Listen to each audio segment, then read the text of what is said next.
Caw. Wahoo! Oh, that was a good one. Good a little horse, yeah. Good evening, sidekicks and henchfolk out there in the Geek Nation, and thank you for tuning into one of the longest-running The comic book and pop culture podcasts in all of Transylvania. Whoa. The CultPop Podcast Live. Episode 1, 0, 8, 108. If you're new here, I'm sorry. This is a place where we talk about comics and movie and TV and games and all the other things that scratch your nerdy little itches. And we're back from break, baby. Baby, Happy New Year, everybody. Bwamp, bwamp, bwamp. Happy New Year, Dylan. Happy New Year, y'all. We're broadcasting in real times from Young Chunk HQ, a bomb-ass podcast production space here in Philadelphia, PA. Hey, Dylan. Yo.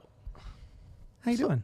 Pretty good. How are you? Nice. How was your break? I missed you. We missed I you. missed you guys too. Wait, I missed him more. I missed him more. We haven't, first of all, been thinking of Dylan for 3 weeks. Yeah, you win. You weren't even here the last week we did a show. No, I wasn't. So it's been almost a month. I know. I've been Are you thinking okay? of Dylan because I saw him for Inside the Morgue that week. Yeah, you've seen him. You've seen him more frequently than we have. And we Wait. text sometimes because he thinks we're so funny. Yeah, we talk about you and other boys. What boys do you have a crush on at school? Apparently, it's not Noel or JD. So, He keeps passing me notes to pass to you, but I refuse. I'm Keep jealous. them. Do you want a podcast with me? Check yes or yes. Yeah, like the little... What is that called? The little, Cootie It's catcher. yeah, Or cootie catcher, teller. fortune teller, or cootie catcher. Cootie catcher. Cootie catcher? Yeah. for Yeah, catching some coots, people brah. call them that. Cootie catchers or fortune tellers. Off the rails immediately.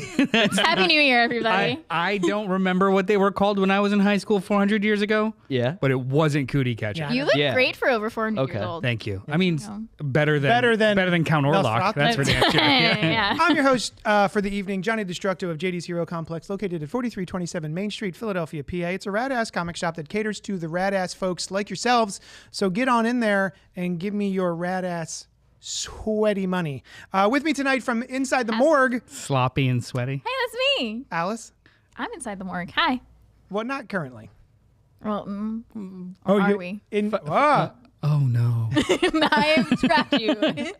4 to 5 days a week. 4 to 6 days a week. Yeah. And then Noel. Ah.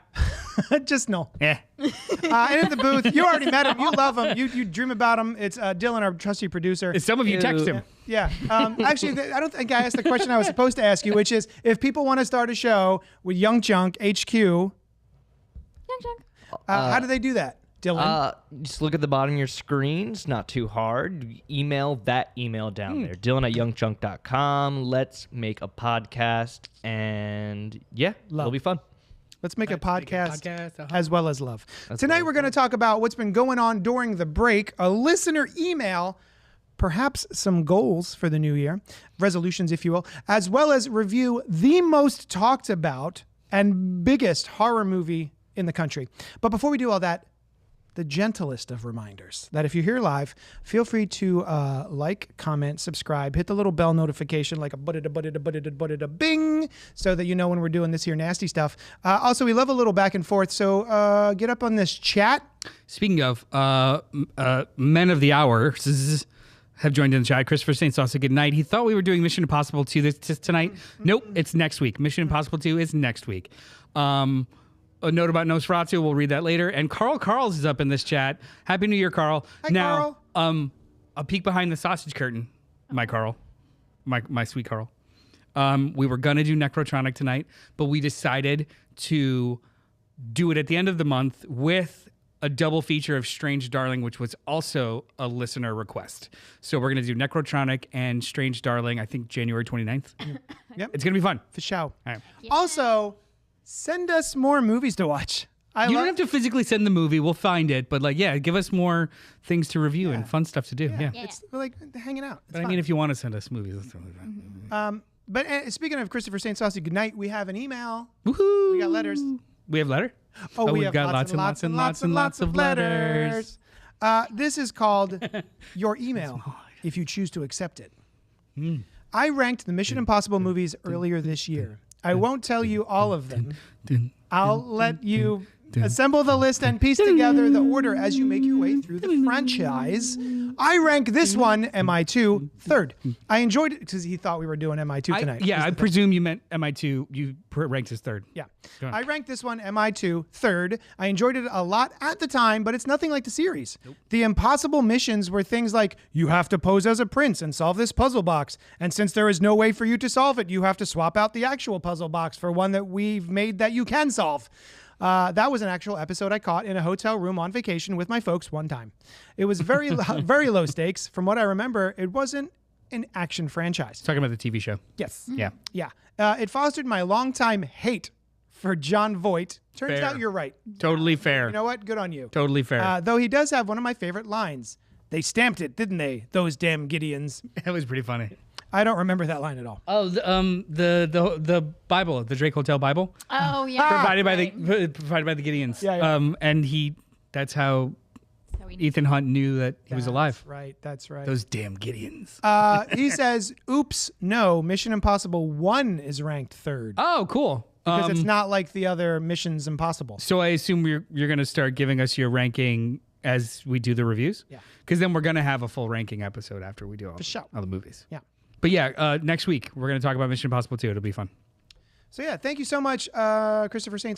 Saucy. Good night. We're going to move on to the next part of the show, which I like to call What's Poppin', Where? wherein I ask my friends Alice and Just Noel, Just me. what's been poppin' for them since last we were together here. I was going to say betwixt, but that doesn't make any sense.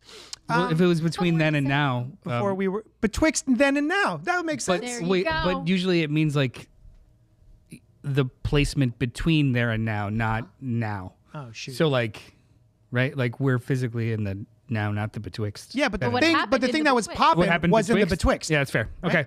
What's popping betwixt? Hey, Alice, what was popping betwixt then and now? Yeah. Betwixt. Yeah. What's your Hi. favorite Twix? My favorite, the left left. Oh, I meant flavor, you nerds. Fucking, oh my God.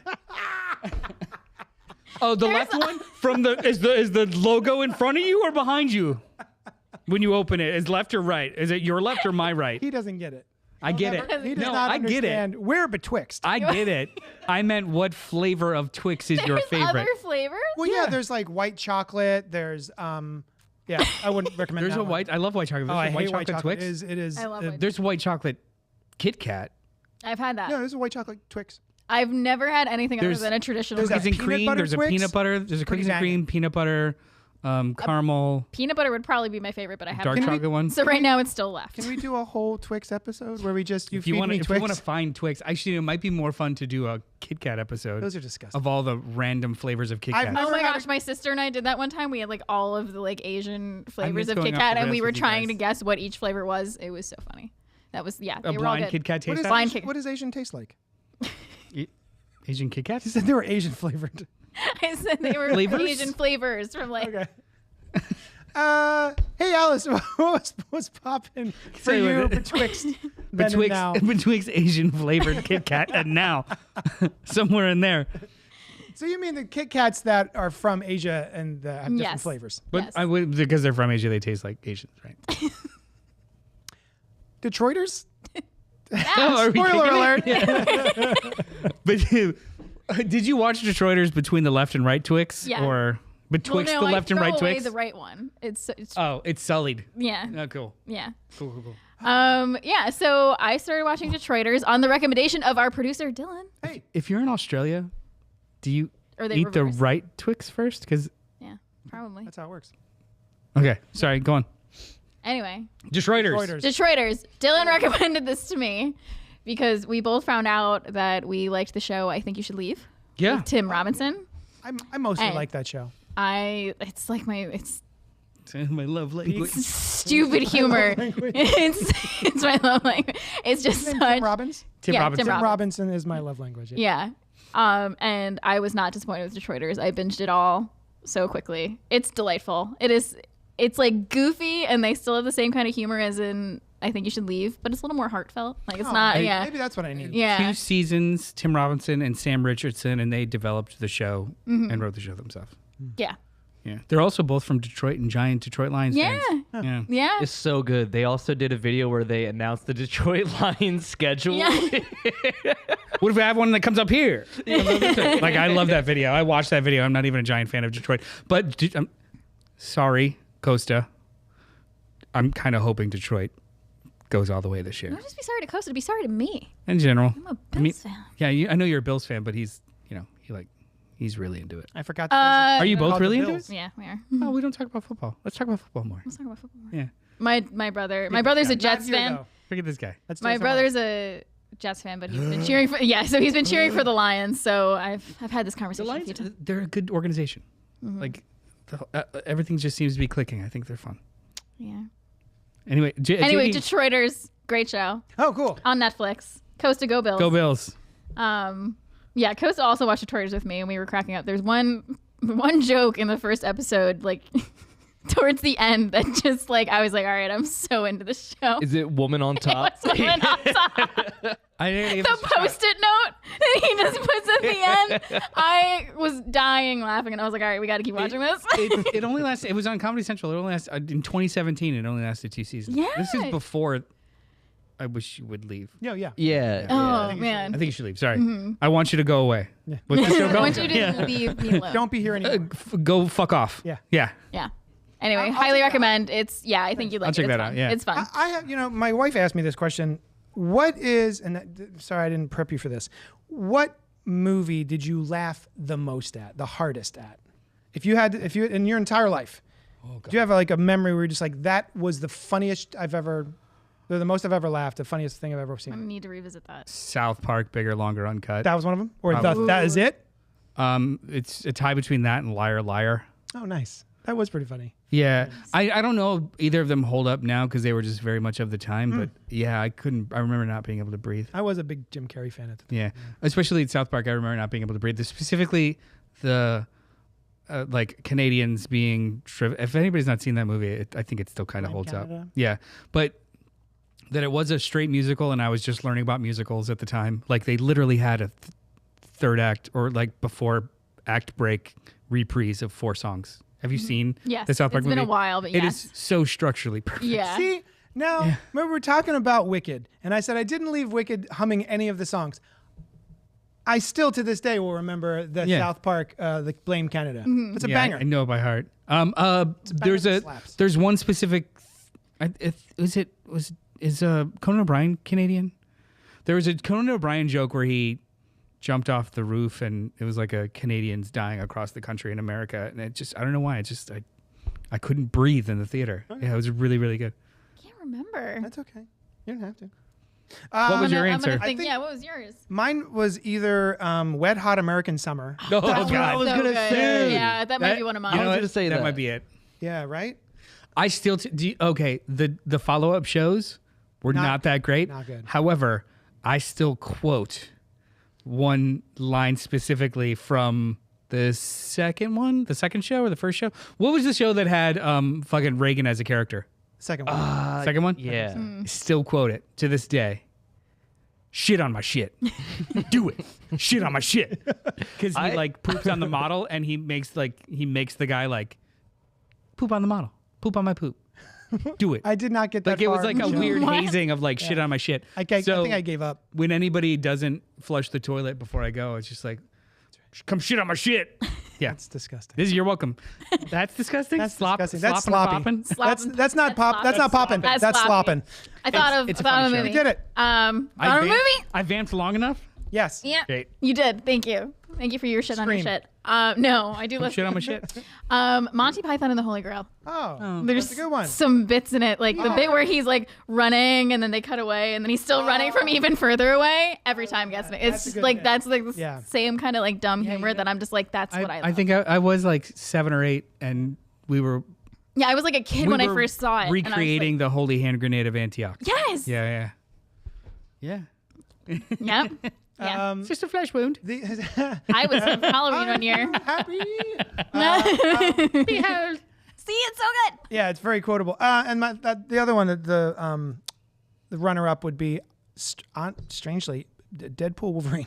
I was thinking that too. Sushan and I were in tears gasping because we were having so much. It was so funny. It's a fun movie. We're having a lot of trouble. Anyway, sorry. Hey, Noel. Yo. What's What your was poppin' favorite for Twix? you? What's your favorite Twix? Caramel, and I eat both at the same time. I just fucking house it through the wrap. Do you ever try to make them look like walrus teeth? No, Me neither. because that's frankly that's fucking stupid. Damn. No, I was kidding. It's dumb. We're killing it tonight. You're we welcome, haven't guys. seen each other in like weeks, and we can't keep it together. Anyway, there's two things I want to talk about that we're kind of like watching. And I watch it like this. I sit in front of the TV and I just like, ugh. And I'm over there like this. Yeah. Movie night. You do this and I'll Yeah. just do this the whole time. And then there's Sam. So It's just like, our spouses are just like, fuck is happening? Star Wars Skeleton Crew. I am caught up with Star Wars Skeleton Crew. There are 7 episodes out and there will be 8, so the finale is coming up soon. This is a well-produced, delightful, perfectly cast show with some of the best practical special effects going on right now. Like they use stop motion. They use they're doing this. Yes, watching the show, you could tell why it took so long to produce because they're literally doing they do stop motion animation of like a giant creature and then just digitally touch it up. Stuff like that. Full costume animatronics, like the whole night. It's a really, really, really, really beautiful, well done show. It's also kind of boring. oh damn. We have invested 7 hours or maybe like 6 hours, some of the 40-minute episodes, and it still feels like an incredibly prolonged first act. This most recent episode ended with like what they thought was a cliffhanger, but it was really just removing the beat from a reveal. You know, like the parents show up and the bad guy is standing there, and one of them's like, "Yeet," and then we cut away. Like that's not a cliffhanger. That's not a tease for the next bit. That's just you faded to black mid scene. Too early, yeah. And it's giving me Acolyte vibes, which I really, really liked Acolyte. I liked a lot of elements of Acolyte. Exactly. Right. I liked a lot of it, but I hated the episodic format for that story because every time there was some momentum, they cut you off at the knees, and not in a fun way where I can't wait what happens next, more in a what? Yeah. You didn't even tell me a whole story. Yeah. It's not unlike when you're reading a comic and it's like, oh, this is definitely for the trade because they're just leaving bits out to make it longer. Yeah. That's exactly how this feels, and I want to recommend it. It is such a well done show and overall net positive, but fuck, it sucks week to week. It really does. It's not enticing like breadcrumbs. It's like, we'll wait for 3 or 4 of them because this is not as fun to watch week to week. Yeah. I mean, I wasn't excited about it. I was curious. I heard that it was like, oh, The Goonies, but in Star Wars. And that's exactly what it is. Great logline. But yeah, it's not quite hidden for me. When they finally do get to reveals, there's some really, really good ones. Like some good Star Wars lore, like really good Star Wars lore. Oh, yeah. And it focuses exclusively on pirates and how piracy kind of works in the Star Wars universe, which we've only gotten little like dabbles of. I don't read every novel, so I do not know if this has been tread or not. Yeah. But, we get a lot of like cool Star Wars stuff. But it's almost paced sleepily. And then something cool happens, and then we go back to sleep. Yeah. But the main character is a little insufferable. The little kid, Wim, the curly-haired kid. not a good actor. I don't know. Sorry. Look, Sorry. with kid actors, maybe it's the direction you're giving them, but also the character itself only exists to do what you tell him not to. Yeah. There's absolutely no characterization behind it. Yeah. It's like, never touch that button. You're like, fucking Wim's gonna. He literally doesn't even have a moment of thought. He's just like, that's one. Well, I don't mind if I do. He's like 8 or 9, but he's like characterized like a 2-year-old who doesn't know how to not, right? Every other character is great, but like the main one is just kind of insufferable. You know who I kind of love? Neil. Kim. Oh yeah. Kim's awesome. KH''YMM. Aaliyah Shawkat. Wait, what? The little owl lady. Oh, wonderful. She's Wonderful. absolutely wonderful. She's I delightful. didn't know that was Aaliyah Shawkat. Yeah, I had to look it up. It's Aaliyah Shawkat. There's literally like an alien owl lady, and she's awesome. She's rad. I hope she shows up again. Cooler than that, SM-33, the like the droid. Yeah. It's Frost, Nick Yeah. Frost. Yeah. He is a pirate droid. He looks like K2SO. K2, yeah. He looks like K2SO, but like pirated out and like really, really violent, Can't say I remember. No. and with a peg leg. Yeah. He is I love absolutely awesome. Like there is so much good shit in this show, but I want it to just be. This is a 2.5 hour movie, not an 8 hour endeavor. It really like you are not world building that intensely to require this runtime. I really do think it's just like I also arbitrary. like in the beginning we're supposed to not know it's Jude Law, and then he reveals himself to be Jude Law. I'm like, yeah, Jude, I saw you. Like you because you covered half your face with a hood doesn't mean I don't know you're Jude Law. The whole show too is like it hinges on archetypes. Yeah. When you hinge on archetypes that strongly, you don't need to spend 40 minutes setting up the archetypes. Yeah. People have Because they're archetypes. yes, people literally have that predisposed knowledge because they experience Know other what a media. pirate is. Yeah, so you don't like you could literally just pass through this shit Yeah. and they don't. Yeah. Like, but yeah, I it's a really fun show, but God, I wish it was different. There's more good than bad, but like it is rough week to week. I could see people dropping off of it. Yeah. What's the other thing? Oh, my wife randomly started watching High Potential, which is a new procedural on ABC, starring Caitlin Olsen. She plays a single mother of 3 who has a ridiculously high IQ and ends up falling forward into helping the police. It is so by the numbers. It's insane. That's why those shows But are it's so good. but it is so fun. Yeah. Like everyone is charming. Everything is really fun. When you have a main character that is supposed to be smarter than absolutely everyone around them, you can get away with like info dumps. You can get away with inorganic dialogue. Because she's literally thinking ahead of everything, which is really fun. It's just a really Sherlock. fun show. I was just gonna say, we is watched, there like, a 5 Watson episodes. to her Sherlock in the show? There's a main, what's the actor, Daniel Sunjata? Like the detective. He's the that's- main detective that Oh, is Judy Reyes. that's is her in it. foil. Yeah, Judy Reyes is the boss. Yeah. She's like the chief. Yeah, he's her main foil, kind of like you're a pain in the ass. Yeah. That kind of level of Watson, not a hanger on. This is one of those shows where I go, why is Caitlin Olsen in this show?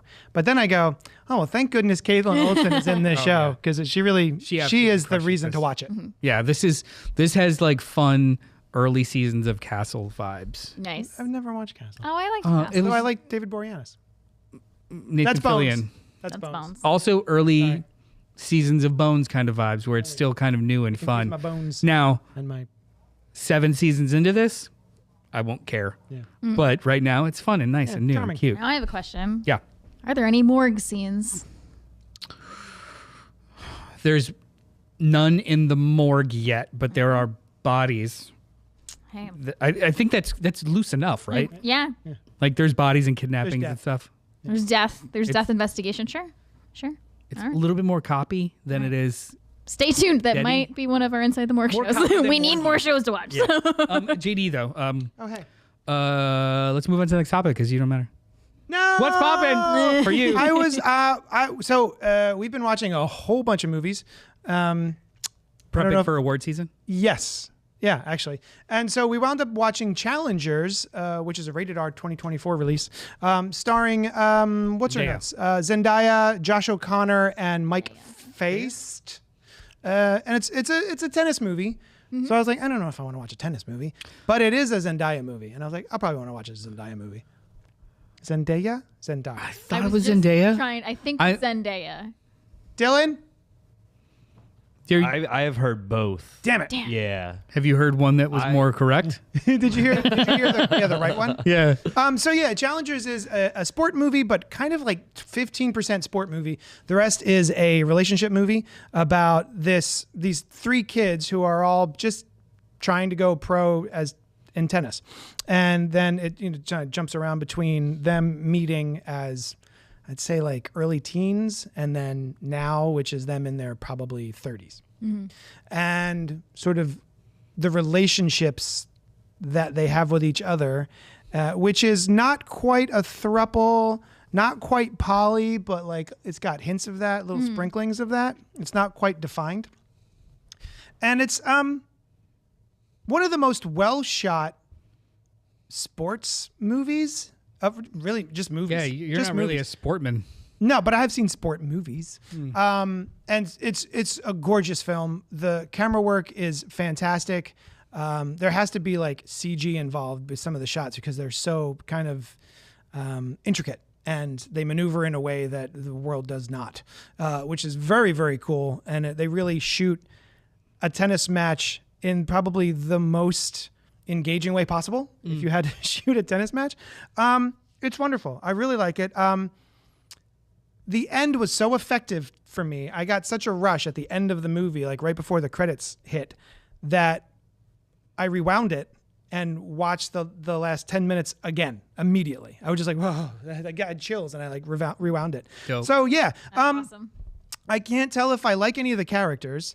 I don't know if you're supposed to. And Right. I'm not quite sure who I'm supposed to root for in these three, but they're certainly interesting to watch, and what they put each other through and go through is very engaging and very interesting. Highly recommend Challengers, and then just wait for the end. I love the end. It's so fun. It's a fun end. I do need to see it. Yeah, I It's know. been on the list for way too long. Luca Guadagnino, the director, you were looking him up. It's Suspiria, Yeah, the Suspiria remake, which I like better than Call Me by Your Suspiria Name, regular. Challengers, and this year's Queer. But to tie it back to Nerd, he is rumored to be doing something for DCU. Oh, word. Sergeant Rock. Sure, I don't care. Yeah, anything, right? Yeah. Between Suspiria and Challengers, Anything. yeah, man, give the do whatever dude, you want. Yeah, give the dude whatever. Give him a check. Yeah. It's fine. So yeah, highly recommend Challengers. American Psycho also. He's remaking American Psycho. Oh, right. I did hear about that. I I take it back. All the nice things I just said about give him whatever. Don't give him whatever. I don't have. Don't do a remake of American Psycho. I have no affection for that movie. So I I'm love fine. that movie. No. Do you like American Psycho? I love American Psycho. Did you read the sequel? Comic book? No, I have the comics. Yeah, Oh, the no, I comic was pretty good. Yeah, I haven't. It's like read a the comics. I have them. yeah. Yeah. It's a I sequel that takes place during. probably need to revisit American Psycho because I love that. really, really I disliked read it. the novel and I thought it was hilarious. It may That's when I did a Halloween comic. it may be like an aversion thing. You know, everyone talking Is about it how similar to like yeah. the fan base, like how we've talked about, Kind of. like why I was avoiding I can't, Gladiator for I a can't while? watch it in a David vacuum. Band? I can't watch it in a vacuum without everybody telling me that it's fucking amazing. I was like, I've seen it. And it's I Yeah. think it's a cliche. yeah, and well, a lot now of it people is. don't get. Sorry. Yeah. Or Fight Club today. Had I Yes. not experienced Fight Club in a bubble where and how it's supposed to be, Yeah. sure. But now like the memification of Bateman, I don't care. I can get that. I don't care at all. So remake it. Do whatever the fuck you want. I also just love Nothing's precious. watching Patrick Bateman. Yeah, I like watching Patrick Bateman. I like the actor playing him. Did you He's very like watchable. Rules of Engagement afterward? Rules of Attraction, sorry. I didn't. It was terrible. Terrible. Great soundtrack. Yeah. Terrible movie. Yeah, I didn't like that at all. Christopher's in the chat saying it's a movie is sold out on the false promise of a threesome that doesn't happen. American Psycho. American Psycho. Yeah. Actually, a threesome does happen in that threesome movie. does happen. Sabrina, don't stare at it. Eat it. Carl says Challengers was great. Great film with an amazing score. Oh, dude. Just The one. whole time I'm going, man, this soundtrack, this score is awesome. And then, of course, at the end, it's Atticus Ross and Trent Reznor. I am such a fucking idiot. Yeah. Give me two. been saying Can I wasted my What's Poppin'. Okay. Absolutely Stop, wasted you my don't What's get another Poppin'. Can I just really quickly? You're gonna tell us that you like the left Twix. Yeah. I'm gonna keep bringing that Hang on. back. We got time. This year's the 30th anniversary of Seven. Oh. There is a new 4K transfer, and my wife and I went and saw it in IMAX That's right. last week. Everyone liked that movie, so I didn't like it. Fuck off. No, I love Seven. It's so good. It's so good. How is the I admit to my aversion know. with people Yeah. shoving things down my throat. Yeah. Makes sense. how was the viewing? Screening? When was the last time you watched it all the way through? Long time ago. Right? Yeah. But I feel like I could Have you guys done it for the morgue yet? Kevin Spacey getting canceled. That was the last time I watched. So very long time ago. 5 to 10 years at least. Yeah. Dylan? Probably, yeah. Actually, no, probably. We've discussed doing it on Instagram. 4 or 5 years ago. There's like 3 really, really good morgue scenes. 4 or 5, maybe 15 for me. Because, like I just know it by heart. Yeah. I haven't really watched it. I watched it so many times back then. First of all, the transfer is fucking gorgeous. I've never seen the movie look that good. It was a 30-year-old movie, sold out auditorium. And it was that was 30 years ago. it was the most respectful audience I have ever sat in my entire life. Everyone was so fucking dialed in, like edge of your seat dialed in, and it was so cool. So cool. The gentleman next to me had a Star Wars High Republic book bag, and I was just like, that is really cool. I hope you guys enjoy your show. Nice. And everyone was just dialed in. No screens, nothing. It was awesome. The movie, AMC 24 in Cherry Hill. Oh. Maybe that's the theater to go to. I know. I was like, maybe I'll pay $6 to go over the bridge for this movie theater. Jeez. Anyway, it is still really, really effective and good. Like I knew everything that was going to happen, but all of us for the last 5 minutes were just like really like maybe this into time it. It'll come out different. Yeah. And something else will be in the box. Yeah. But I also realized it's a movie that you can't pull that off again. Like. The movie is so explicitly 1993.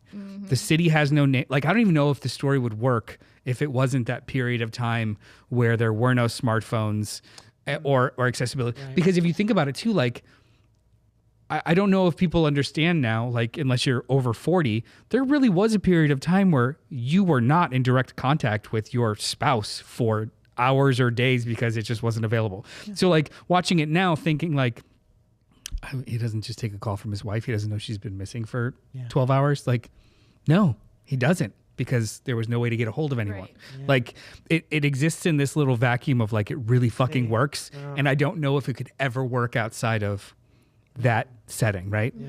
And it's so good. Like, I feel like watching this now is like in film school, them telling us to 20 years ago, them telling us to watch The French Connection or Bullet, these classic movies that are very much of their time, but like completely different and new and still hold up.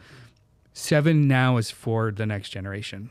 And it was such a good experience. Like, even I remember so good. I remember just being blown away by the filmmaking in that movie, the score, the intro sequence alone. The what? The intro sequence alone. Which I forgot about. And so good. So, you mean the credits? Yeah.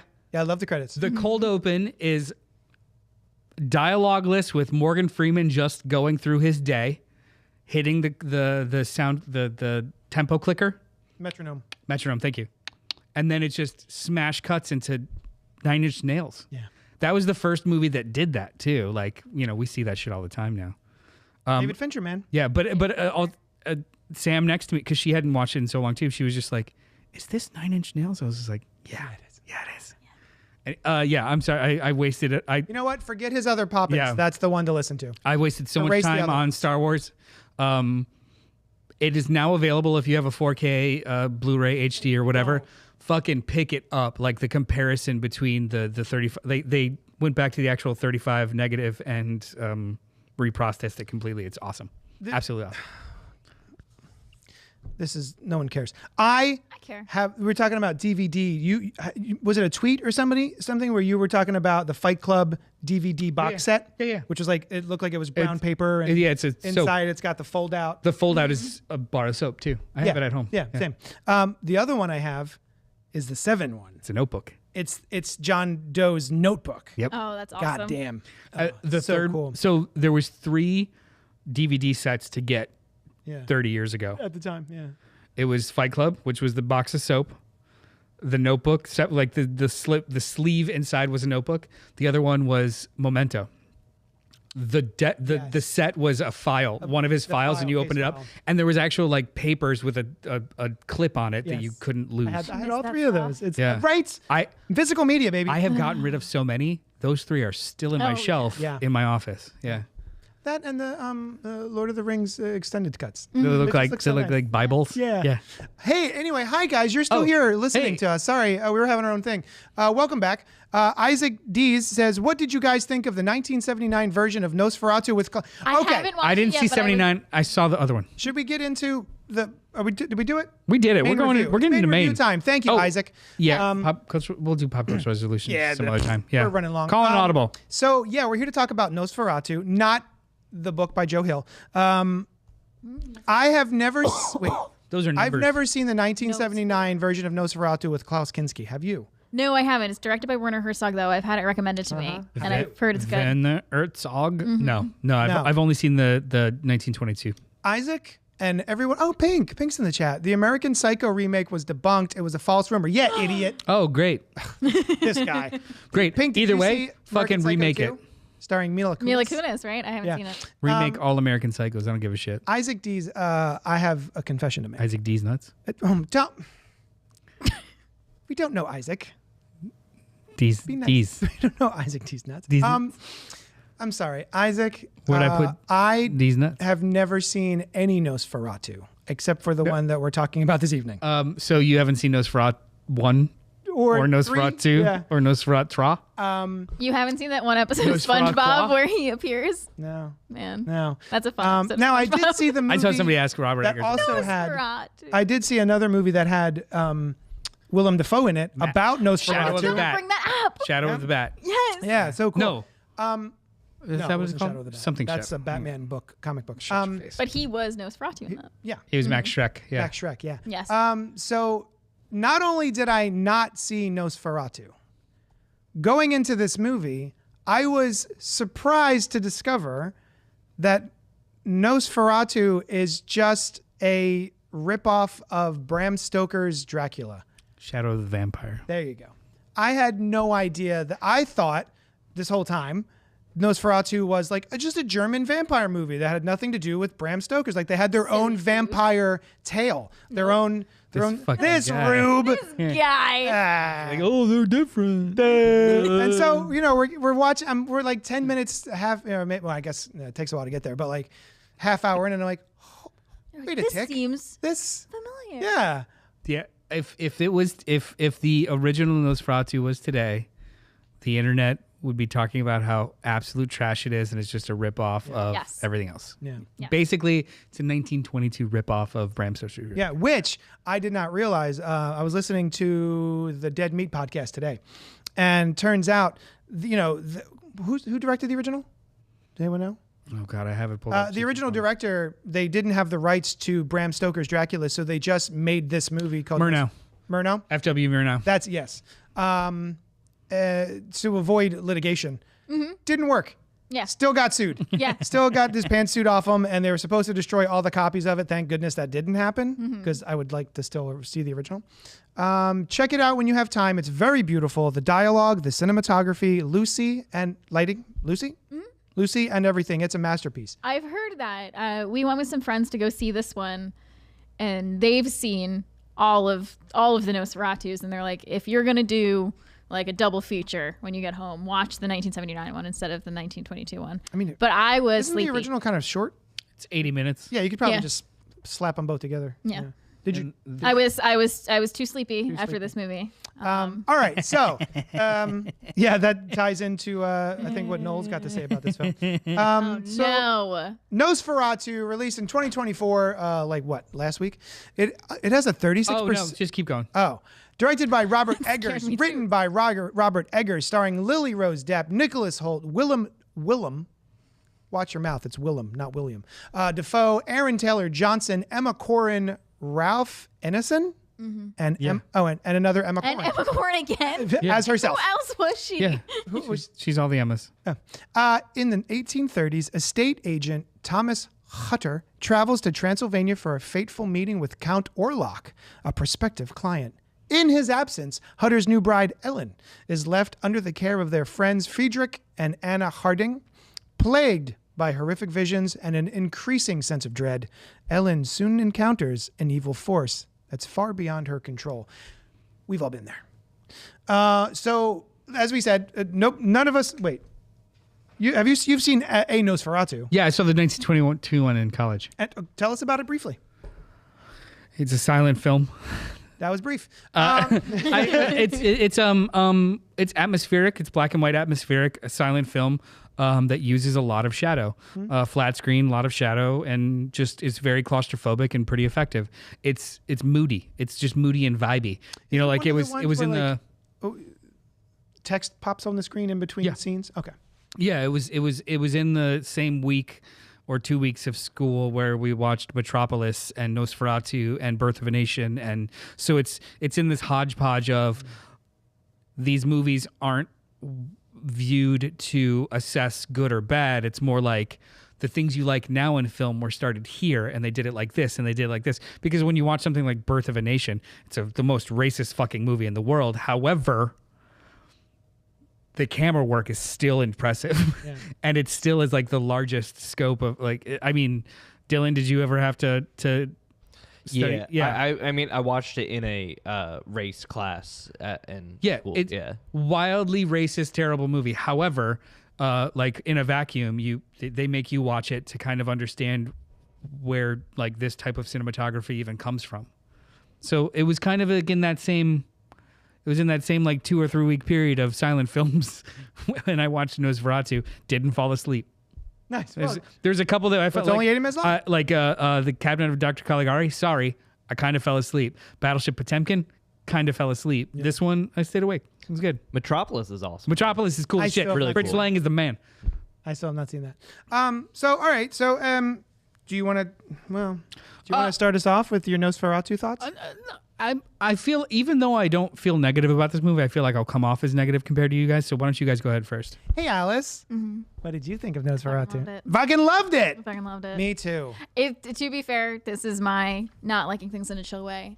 I fucking love vampires. I love Victorian Gothic shit. The Victorian, I bring this up on every podcast I'm on. The Victorian era is a niche interest of mine. So anytime you slap that in a movie, and is that your Roman Empire? It is my Roman Empire. It's the Victorian era. With or without sharks? Colosseum full All of the sharks. all the vampires. Put those sharks in some Get fucking those columns. sharks. Let's go. No, I thought of you, Alice, when I was in the theater. I'm like, Alice is gonna love this. Vampires and old timey medicine. Get out of here. Yes. I was gonna say this could be Inside the Morgue. Yeah, They literally examine like 3 bodies in this movie. Yeah, but Done. no women examine bodies. We're too busy wearing our corsets. Being Oh well, yeah. so. Yeah. But they did. I did get very excited when there was a scene in like a morgue area. I was like, oh my god, that's me. Content. Write that down. Like, She starts taking notes. yeah, it just had everything I loved. I loved the way they desaturated the movie, so it was like almost black and white, but not quite. And then the only warm lighting that you saw was by candlelight. It's just like, I loved everything about it. Nice flashes of color. Yep. But it's sort of Technically masterful. Yeah, absolutely.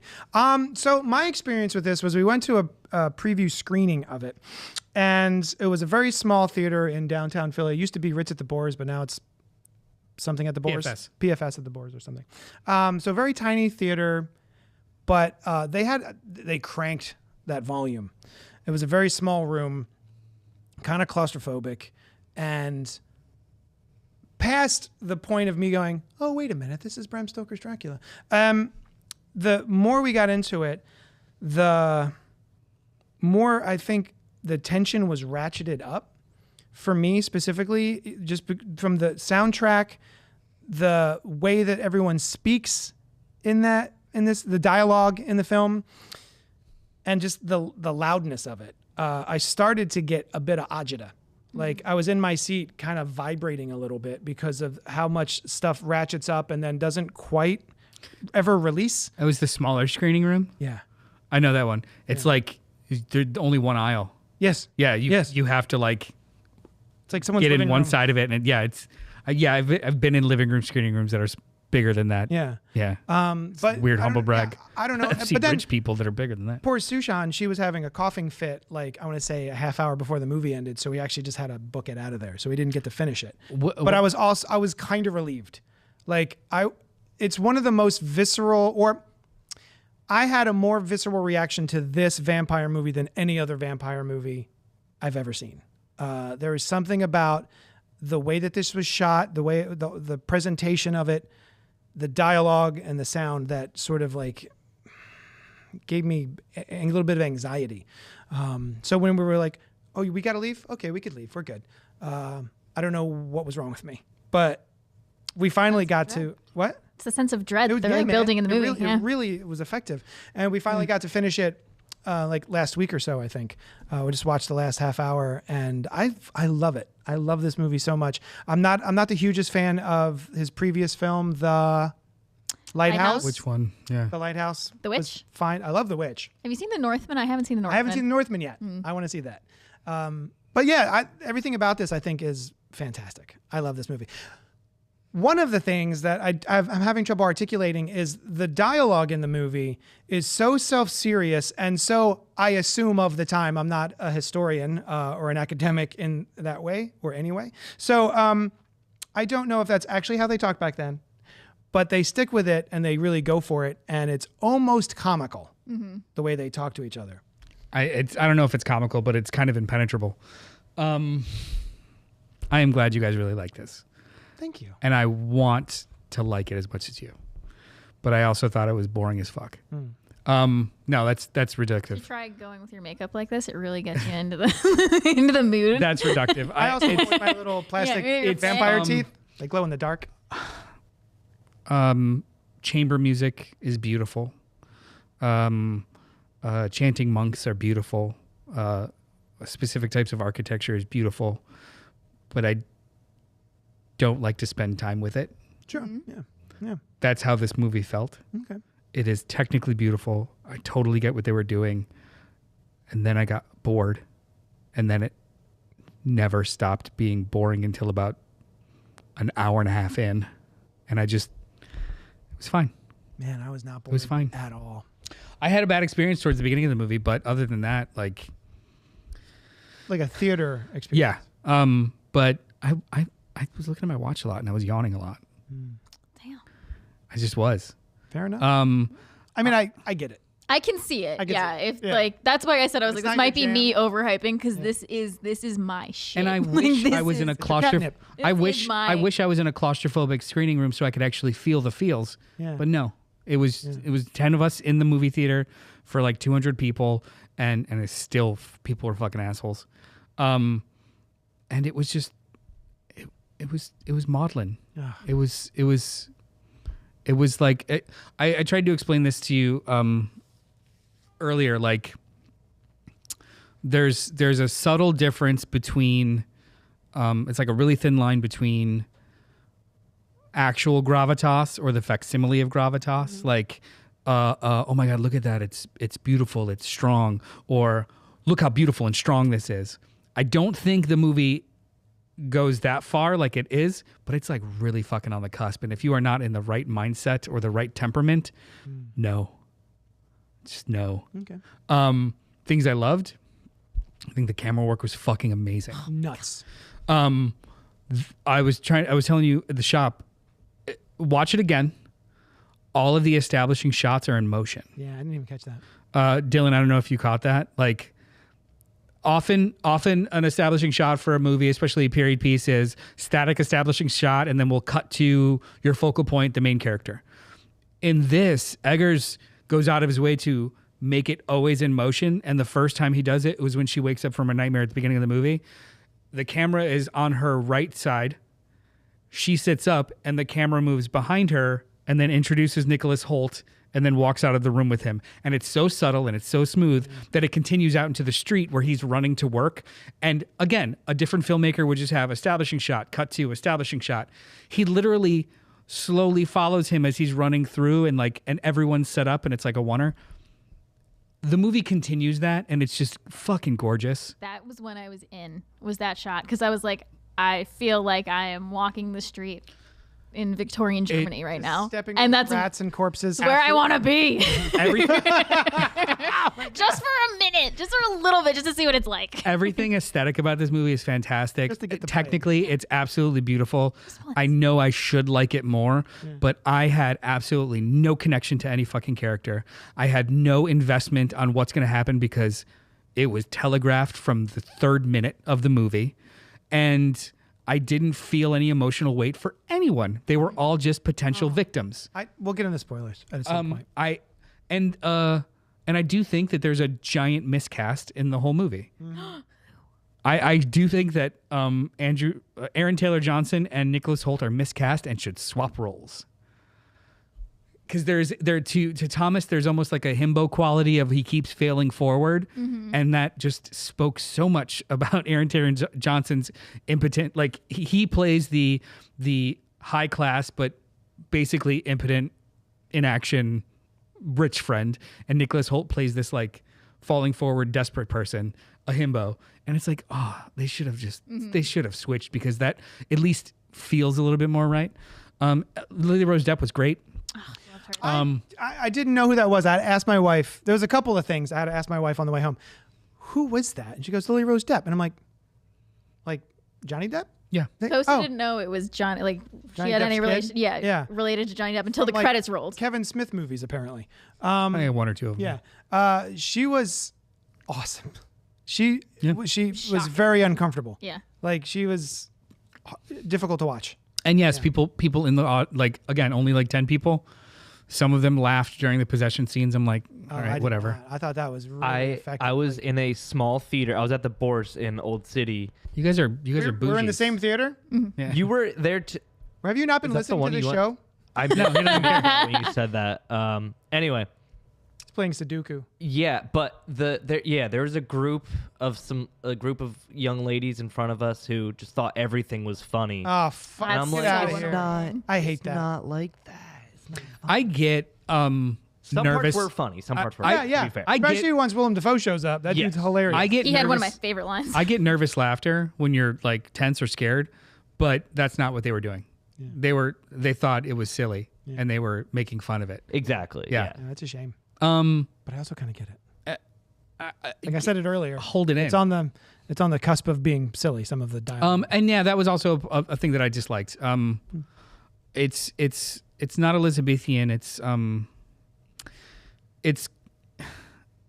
They commit so hard to it that it's almost a parody. Yeah. Yeah. Like two characters are having a heated exchange about life and death, and Aaron Taylor Johnson is rolling his mouth over flowery language, and I didn't believe a fucking second of it. I just didn't. And that kept an arm's length from the characters for me. The fact that it was all performative. The only one that really... You could feel the acting. A lot. Yeah. A lot. Except Lily Rose Depp and Skarsgård. That was the other thing. I didn't know it was Skarsgård. He was originally going to be Thomas Hutter. Who was going to be Skarsgård? Actually- Who's going to be? They don't know. Oh God, Doug. Oh my God, he's Billy in freaking Hocus Pocus, and he's in What We Do in the Shadows. He's a famous Doug Jones. Doug Jones. Thank Oh, you. sure. He was like mentioned Gotcha. as being Orlok, but I think like 10 years ago or something, they approached Bill Skarsgård with the script, and he read for Frederick, and then they're like, oh, we think we like you for Thomas Hutter, and then it got like pushed on the back burner, think he would and be they a great approached Thomas. him for it again, and he's like, oh, I'm Thomas, right? And they're like, no. What do you think of Count Orlok? And he's like, what about him? And they're like, Yeah. you want to be him? I think that Thomas. I think that Thomas's characterization needs to almost be earnest but dopey, strong but also kind of like a pushover, and I don't know. I didn't like. He looks strong but is a bit of a pushover. I guess Nicholas Hoult works, but god damn it, I man. think Nicholas Hoult was like 2 of the 3 of those things, and he is pretty ripped. But like not. He's not craven buff. ripped. Yeah, No, like craven ripped. one Yeah. looks like they play football, the other one looks like they hit the gym. There's They like a run. difference of The like, runner. yeah. Yeah. And it's not just physicality. I think like, I don't think Aaron Taylor Johnson pulled it off. Yeah. But I think he could have See, pulled off. you're saying the other they should have switched, but I think Nicholas Hoult was fine in this role. Yeah. And I believed his terror. Yeah. What he had to sure. do most of the time was be terrified, and I believed him in that. We watched another movie this month, Order. The Order, where he plays like this alpha male KKK like Nazi, like neo-Nazi, I guess. And and I don't buy him as that because it's Nicholas Hoult and you're adorable. But I buy him in this where he's like terrified. Yeah. I mean, I bought it. Sure. Like, I mean, he looks like he was constipated all the time, but it's fine. But yeah, the fact I had no idea who Count Orlok was, and the fact that I was like, "That's him." I literally went home just to Google. I didn't go home just to do this. I went home to live there. But when I was there, I Googled if they did some sort of like modulation to his voice, Nope. and it's like, no, he just does that with his. He did voice. like operatic training. Yeah, it's insane to me. What constitutes as a spoiler? The look of him? Is that a spoiler? They're not showing Apparently, it. they're. Yes. Yeah. Do we have we said everything we want to say about? Yeah, I think I've said all my non-spoiler stuff. I think it's a wonderfully made movie. I just didn't connect with it. Fair enough. You know what? Pink says Near Dark and Coppola's Dracula are the only vampire movies I ever liked. Near Dark is a fucking masterpiece. Near Dark is dope. Coppola's Dracula is not for me. If it was cast differently and it didn't have Winona Ryder or So all the American actors, get rid of them. get rid of the American actors. The rest of the movie is gorgeous. Actually, just you know what? It doesn't need any other actors. Just have Gary Oldman. Yeah, Gary Oldman. If it was just Gary Oldman in that movie, I would love it. High hopes for this one. Love the director, says Pink. And then Carl says, I thought the movie was shot beautifully, but it was hard to connect with. Great performances, though. I did think that it did verge into camp at times. Camp. Good word.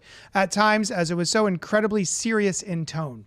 Thank you, Carl. Yeah. Yeah, it was like the movie had one wavelength. Yeah. You're on it or you're not. Yeah. And I was there were on times it. when I teetered. I was so on it. Yeah, I there keep the whole thinking, time. and I wish I could find the actual dialogue. I keep thinking of the scene where Ellen is arguing with Frederick In the hallway. in the hallway. Yeah. That is About tying her the up. worst fucking scene because he can't get through that dialogue. Yeah, he was. That was when it all tipped to like, no, Yeah. just no. Like he could even just been like, stop it. And then that would have done effectively. But no, we had to get that exactly scripted language out. Like, We're going to get into spoilers right now for Nosferatu 2024, so beware. I had a lot of emotion when his family gets it. oh, sure. Oh, like, yeah. when I saw it coming, and I The was fact like, that "Ugh." she can't wake him up because he's been... been- I almost said bedazzled. Because he's I been love that movie. He's been bejeweled. bewitched by Count Orlok, and she can't wake him up. But And then the whoopsies. whole family gets it, including the two little twin girls. That's another scene that I don't buy him in, when he's the dad and he's like, these are my children. I'm not just acting, and we're going to go upstairs and I'm going to put them to not bed. just acting. Yeah, the way like, he I don't- talks to the kids, like, oh, sweetheart. Yeah. Oh, Like, Papa. Yeah, I don't know Those what. kids suck too. I'm glad Yeah. they got it. Even the way he smoked a cigar was fucking weird. Like He's a good actor, though. I don't I know. know he is. I just think he was wildly miscast. Yeah. But yeah, as far as not having, you had mentioned earlier, not having any emotional attachment to it, there was a bunch in here for me that I felt attached to. I think shock is different than actually like emotional attachment, though. I was attached to Alan, and this is something I want to ask you about. Ask all of you about, both of you. Everybody Go here away. is getting asked. Just Alice and I. Yeah. Shh. No. So vampires in media have been used to symbolize multiple things, either like dark human hidden desires, or they've been kind of like more of the predatory aspects of human nature. How did you interpret that with I keep saying Helen at least.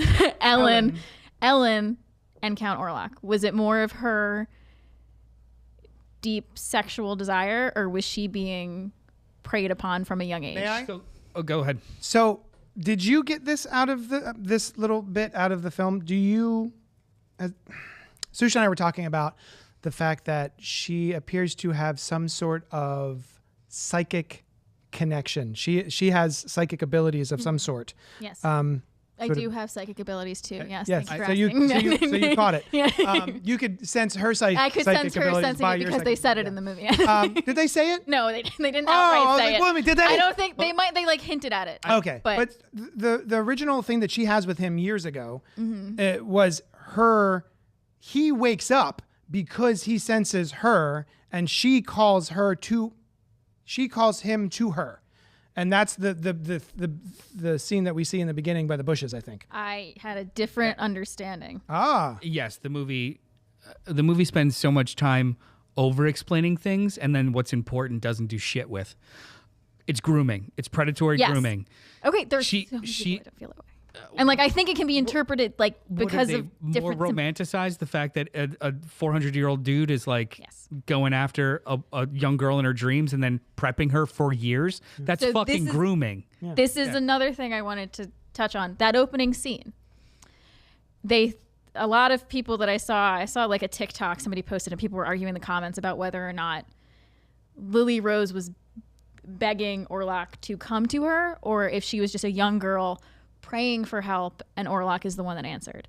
I read it as she was praying for any kind of guardian angel and Orlok is the one that awoke because of their connection and prayed upon her. Yes. There's one small detail that made me really believe that she was supposed to be a little kid or a young child in that scene. She's in her teens. Teen. She still has a dollhouse and toys in her room. Whether she asked him specifically or to the ether is fucking irrelevant. She is a little girl. Yes. And he is not. But there were people who didn't get that she was a little girl in that scene. Yeah. I didn't get that she was a little girl in the beginning of the She's scene. a young She looks exactly teenager. like she does. Exactly. That's why it was like in the background when she's like floating to the window, there's like you see her dollhouse in the background and like I didn't I think and also she catches all the things. And also to put a fine point on it, an 18-year-old that enters a relationship with a 40-year-old is being groomed. It doesn't matter We're not how. disagreeing with well, you. no. To that point, like whether she was an older teen or a younger teen doesn't fucking matter. Still grooming. Yes. Yeah. It is predatory And in nature.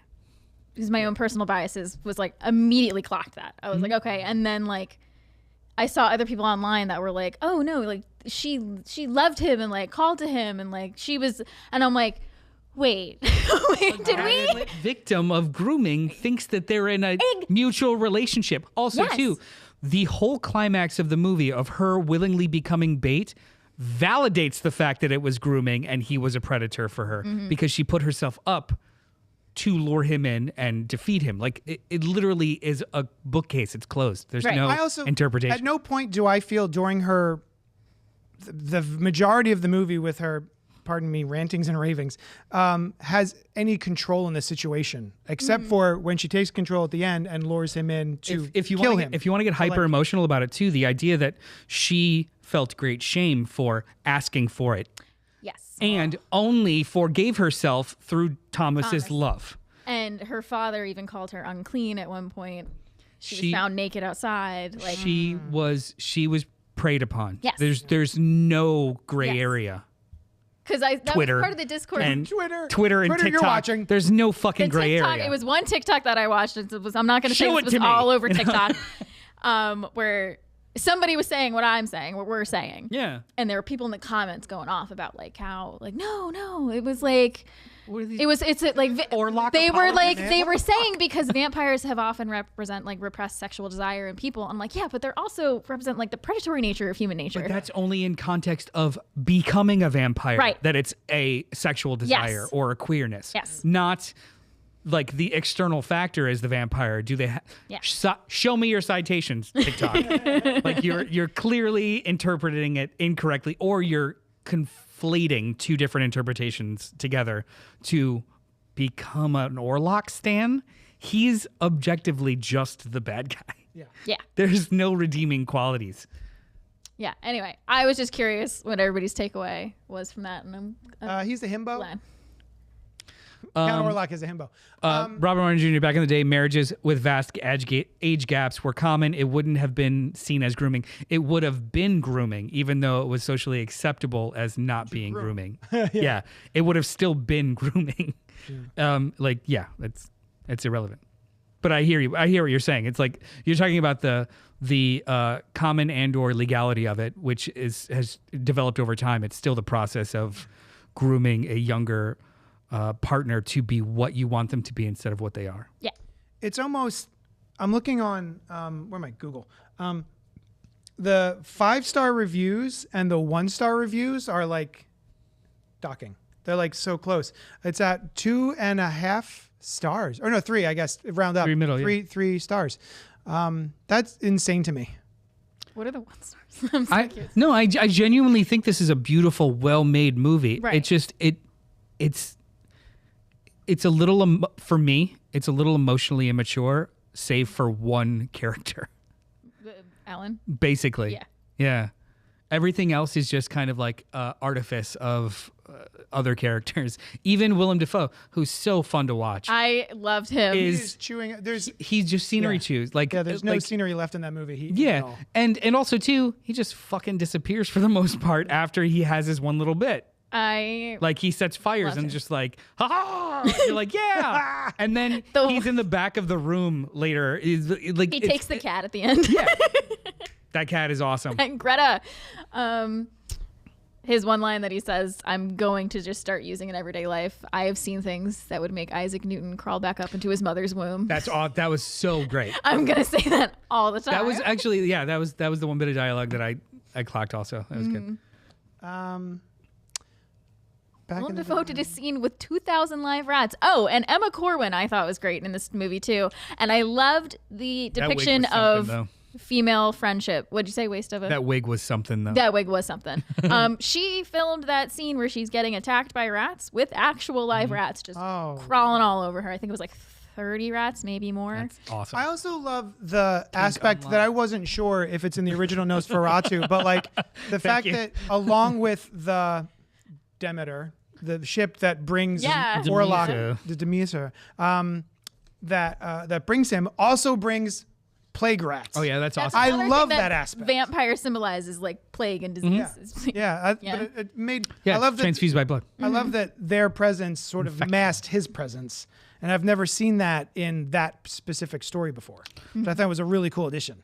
There's some really cool allusions to occultism. There's some really cool like the plague, like her being psychic or just tuned. Yeah. And then the plague stuff was really, really cool. And then how I really, really like how that third act they heightened the plague at the same time that, you know, like we're ramping up the tension. The movie to me doesn't start until like an hour and a half in. It really is just like vibes. And then, by the way, there's plot here. But I Let's was do that. so into the vibes that I did not even care. Totally fair, because it's beautiful to look at. Yeah, you know what? At I no wish point was I like was not in- looking at something. I wish I could have paused and then took a break and then came back. This I was in really 1830s was Germany, and that's all I wanted to be in. I was just like, yeah, let's walk the street with bodies and rats. I love this. I can't disagree with you because we did take a break. And when I came back, like I was excited, despite having a very visceral physical reaction to parts of this movie that I still can't explain or quantify. I was very excited to come back and finish it. And then when it was over, I was like, that was a fucking masterpiece. I love it. Also, how long does the plague take to take hold? Or they were saying that it was like accelerated because like between, I think in like a 15-minute span of time, Friedrich I've never done was an autopsy boiled of up somebody and with coughing blood.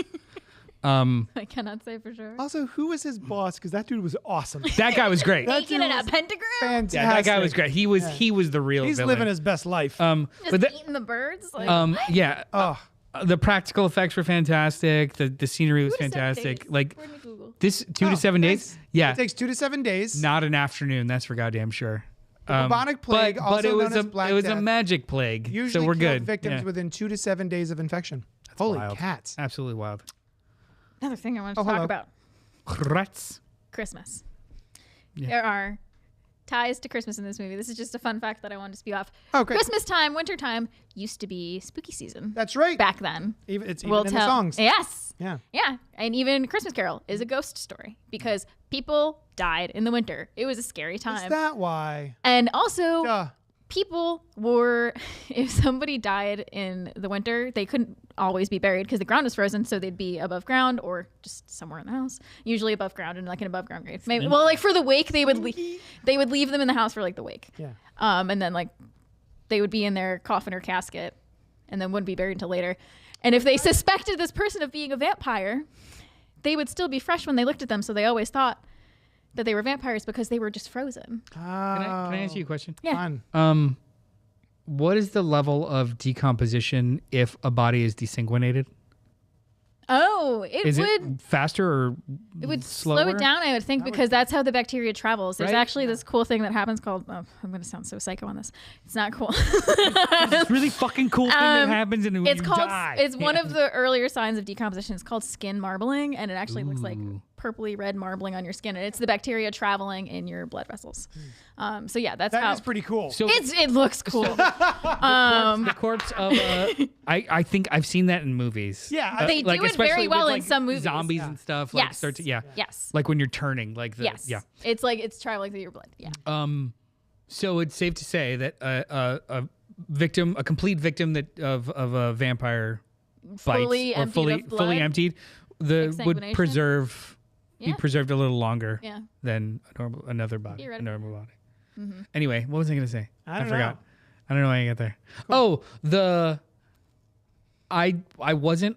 I mean, I thought it was sad when the little girls got eaten, but they It was such a But I crazy was sentence. clapping. they foreshadowed it like 4 times. Yeah, I mean, I knew There's they were a- goners. But they There's a monster in the literally, room. there's a monster. He's gonna eat me. Blah blah. Like they literally foreshadow it like 4 times, and I was like, the only thing I wasn't sure is like, you're gonna show it in shadow, or you're gonna show it. right. That was I the wasn't. only I was thing, like, yeah. are we I gonna? guess I see wasn't it? expecting to see it.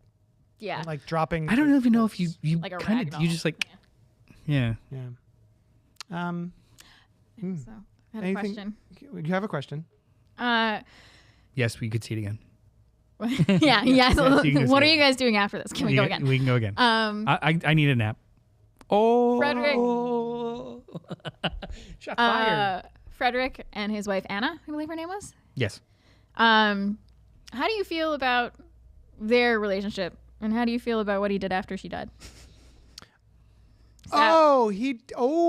Right. He has a time with her, right? Oh, he makes out with her. Yeah. I think he It's because when seals they the deal with her. find him, he's like between her legs. Yeah. He was like and he's like dying, zipping right? up things, right? Yeah, I thought so. Yeah. He's dead.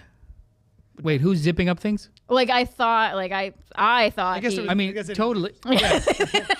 Well, I mean, he's unbuttoning every layer. so yeah, he's like he pulls her out, he kisses her, and he's coughing up blood, and then he gets in there with her. I thought it was just he I was under next the to her and impression then died, and they had then relations.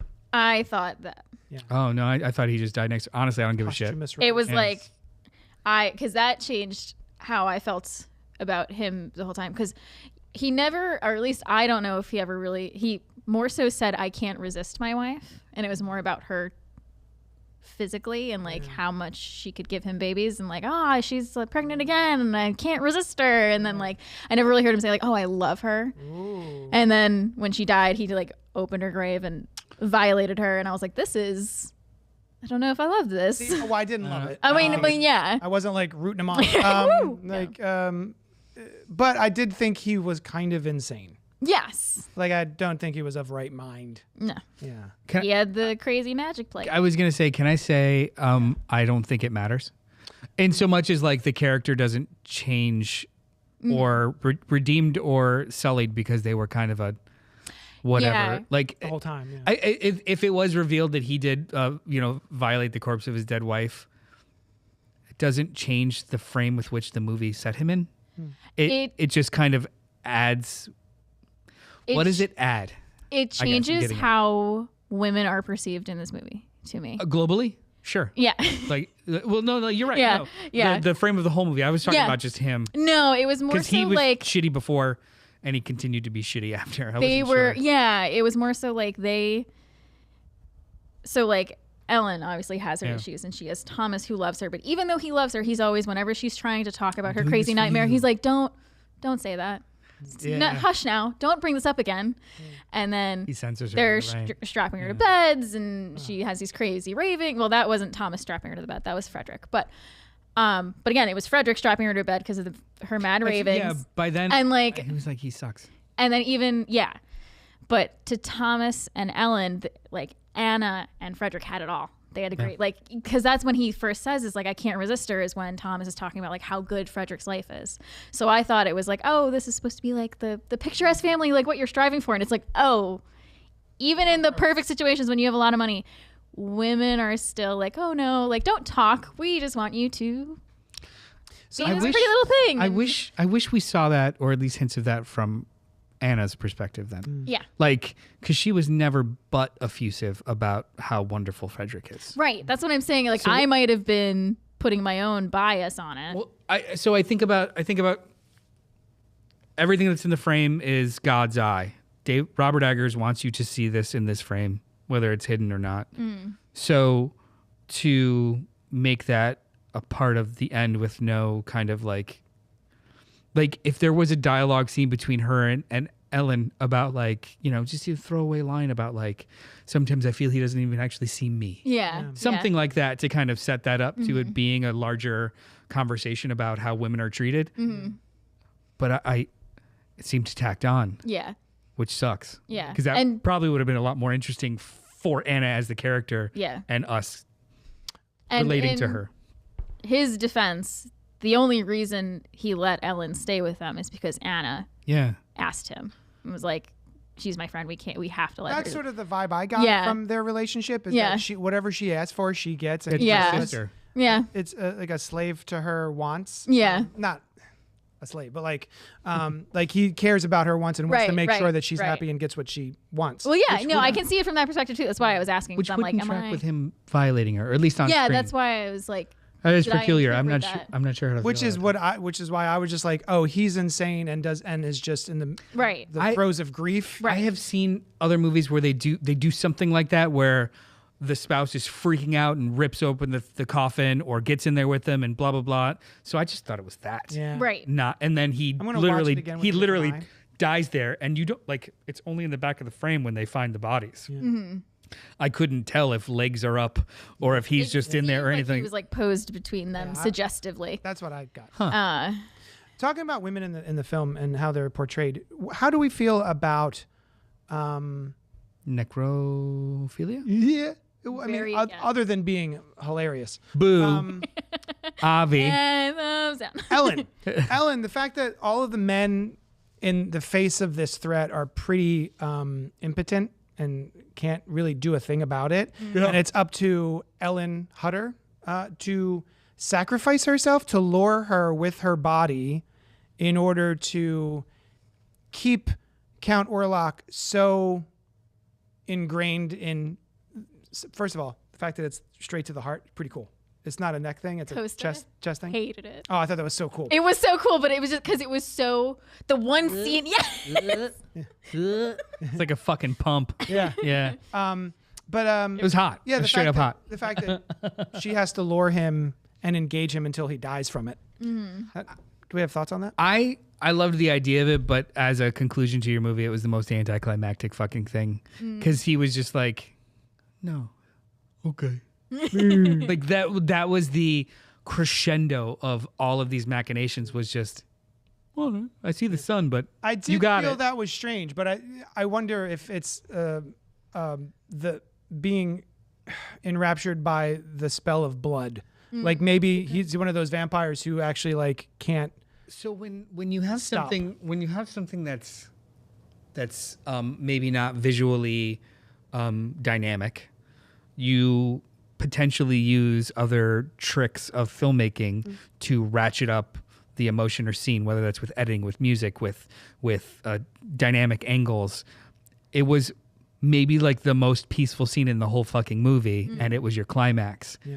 You had 3 other characters setting fires and running like crazily through the city. We didn't see them. You had things happening in the streets. We didn't see it. We just see them in bed, and it was really a choice to end the movie in like as quiet as it ended, because you're right.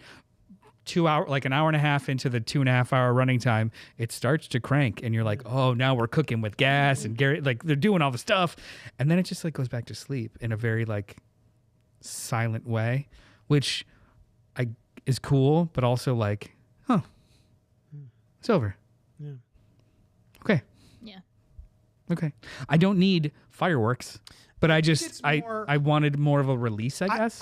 Yes. I thought that at the time, being like, well, that's an interesting choice to make. Of like, this is pretty sleepy climax to a film. Banging last shot though. The yeah, maiden awesome. of Yeah. death. Yeah. Yes. But Bang. like, I think it speaks to her sacrifice that she's able to just control him, right? Her power over him as well, and being able Right. to control him, and just being like, no, and being like, okay, Right. mommy, kind of that sort of thing is how I perceive it. Oh, I mean, I think narratively it makes sense. It's just, But it is weird. He's just like, oh no, son, no, okay.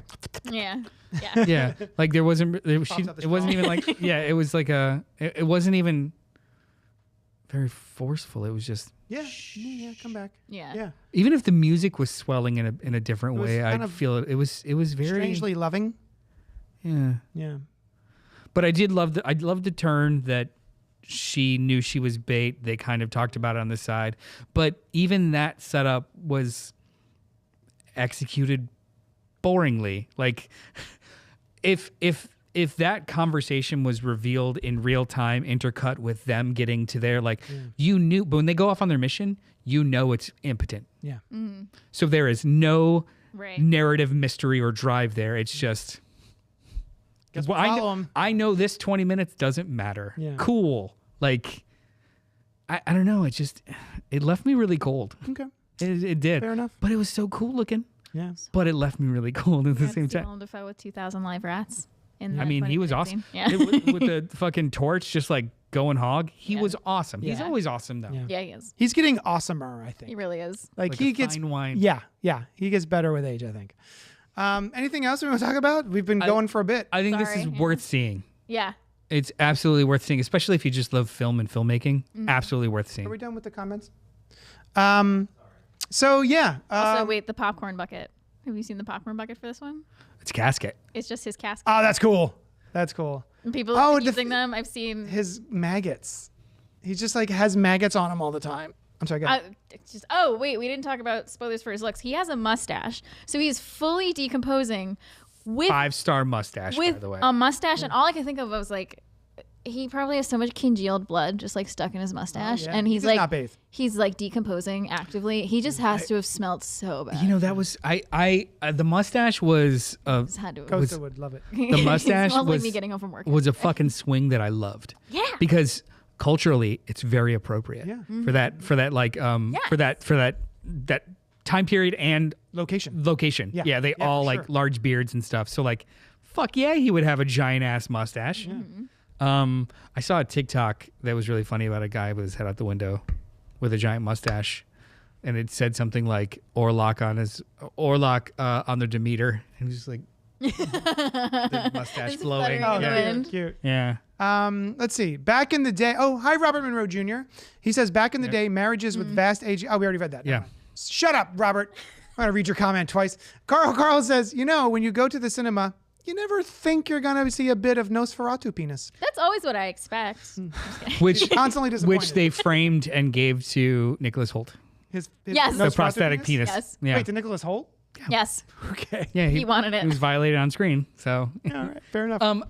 that I was talking to him about it. The last shot, awesome, with the skeleton arms and legs, and he's always so cloaked. gross. So it's like, oh yeah, maybe he's because there was a couple times where like he would do his hands, and you're like, it's very little. yeah. But then when you saw him completely naked, beefy as hell, arms full, legs full. So I was like, was it him I just took that dying that as- turned yes. into a little frail boy? Yeah, it was the sun. Or okay, He raisined up. okay. California raisined. Also, that too was like, show me more. Yeah. He was just like, drip, drip, drip, Yeah. dead. Like, blow up or Blow up. Or, Do some- like, come on, you're poking him. yeah, Come yeah. on. Do Come- something. come Do on. something, dead boy. Are we sure you're gone? Like, I don't know. Yeah. Yeah. I guess that's why I was kind of expecting one of those last minute scare things because he does go down so quiet. This movie, it's not that kind of His movie. finger twitches at the end, and then it goes, come back for Nosferatu. Yeah. I'd watch it. Too furious. I would watch a parody sequel to this. A parody sequel? Yeah. Oh, like Return of the Living Dead. 2. Yeah. And then it's just like taken seriously. It'd be just as good. Hey guys. Oh, that's rude. This movie was awesome. Robert Also, Eggers. Yeah. I mean, Let us- I want him to direct it. What are you Email gonna us say at about cultpopgo@gmail.com. Let us know what you thought of Nosferatu. it? There's a rumor that Robert Eggers is potentially going to develop a Labyrinth remake or requel, whatever. No, I don't want it. Labyrinth Remake is- everything. I don't give a shit. I love it. Yeah, nobody. Hey, what- It's not between- an era of lost media. No one's doing anything with the original version. Between It's fine. Nosferatu and Salem's Lot. Oh, I would watch Salem's Lot It's again. so fun. That's such a fun. Dang. If you guys haven't seen Salem's Lot, the one from this year, Just watch it's the- delightful. If you honestly, It's so dumb. I want a director's cut of Salem Lot because it seems like there's a lot of plot that was like left out of the movie. Yeah. But the third act is so good. Banger. It's Banger. so good. Yeah. You want climax. Not you though. You'd Salem's Lot. rather watch this again. oh right? yeah. I'd rather watch this again. I love Salem's Lot though. I'd watch it. Yeah. I'm definitely going to Listen, you put a vampire in anything, I'm going to watch it. But especially we if they will, sparkle. which we will later this year. we will talk about. One more advertisement for a movie from 1979. Smoke weed, dank weed with it. Sorry. And you will go down a Klaus Kinski rabbit hole. I'm in. Is it streaming? Where can I find Yeah, it? where can we get it? Yeah. It's either on Max or Prime. Dope. Like I said. No, I knocked down the other side. No. Brisket. Thank you so much for hanging out with us. Join us for Fresh Floppies. We released an episode today where we review the comic books that came out today, New Comic Book Day, but without spoilers. Yep. So check that out on YouTube and iTunes and Spotify and all those things. And next week we'll see you for Mission Impossible 2. Oh, I can't wait. I'm so excited. It's gonna be great. Oh man, it's Carl the best. says, "Fuck no." Yep. I'm all in for a new Labyrinth, but not from Eggers. I mean, it'll look gorgeous. Which pop star would you cast as I Jareth? don't know if you should do any of that. No. I mean, hey, Harry Styles. Don't put us in a box. Why does it have to be a 1-for-1 pop star in a I just role thought I'd of a ask thing? a fun question, but never mind. Well, no. The answer is don't care. Whatever. Be creative. Make it a woman. I don't give a shit. Oh yeah. Do anything. Tina Turner. She's dead. Shit. Be even crazier then if she made a cameo. Thank you so much for hanging out with us. She is dead. And we'll talk at you later. Is that up there with Betty White? Did you not know she was dead? I forgot. Oh, did we tell them? Did you know she was dead? I'm so sorry, Dylan. I was just gonna ask you, I don't know. That, yeah. Is there any lipstick on one of them? Oh right. No. But my lipstick hasn't been coming off, so. Ah.